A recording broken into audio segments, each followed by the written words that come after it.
2025 నుంచి 2028 వరకు బార్ పాలసీకి ఏపీ కేబినెట్ ఆమోదం తెలిపింది. 840 బార్లను లాటరీ విధానంలో కేటాయిస్తారు. ఒక్కో బారుకి కనీసం 4 దరఖాస్తులు రావాలి. బార్లలో 10% కల్లుగీత కులాల వారికి కేటాయిస్తారు. 50,000 జనాభా ఉన్న చోట్ల 35 లక్షలు, 50,000 నుంచి 5 లక్షల లోపు జనాభా ఉంటే 55 లక్షలు, 5 లక్షలకు పైగా జనాభా ఉంటే 75 లక్షల రూపాయలు లైసెన్స్ ఫీజుగా నిర్ణయించారు.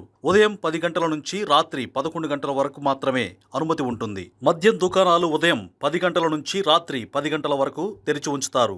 బార్లలోనైనా మద్యం షాపుల్లోనైనా డిజిటల్ పేమెంట్స్ ను కూటమి ప్రభుత్వం అధికారంలోకి వచ్చినప్పటి నుంచి అనుమతిస్తోంది. జగన్ ప్రభుత్వంలో కేవలం నగదు మాత్రమే తీసుకుని 1,00,000 కోట్ల రూపాయల స్కామ్ కు పాల్పడిన సంగతి తెలిసిందే. అంతేకాకుండా ఏడాది నుంచి Mansion House, Imperial Blue, Royal Stag, Kingfisher, Teacher's, Antiquity, Bagpiper, Bacardi, Haywards లాంటి ప్రముఖ బ్రాండ్లన్నీ అందుబాటులోకి రావడంతో మందుబాబుల ఆనందానికి అంతు లేకుండా పోయింది.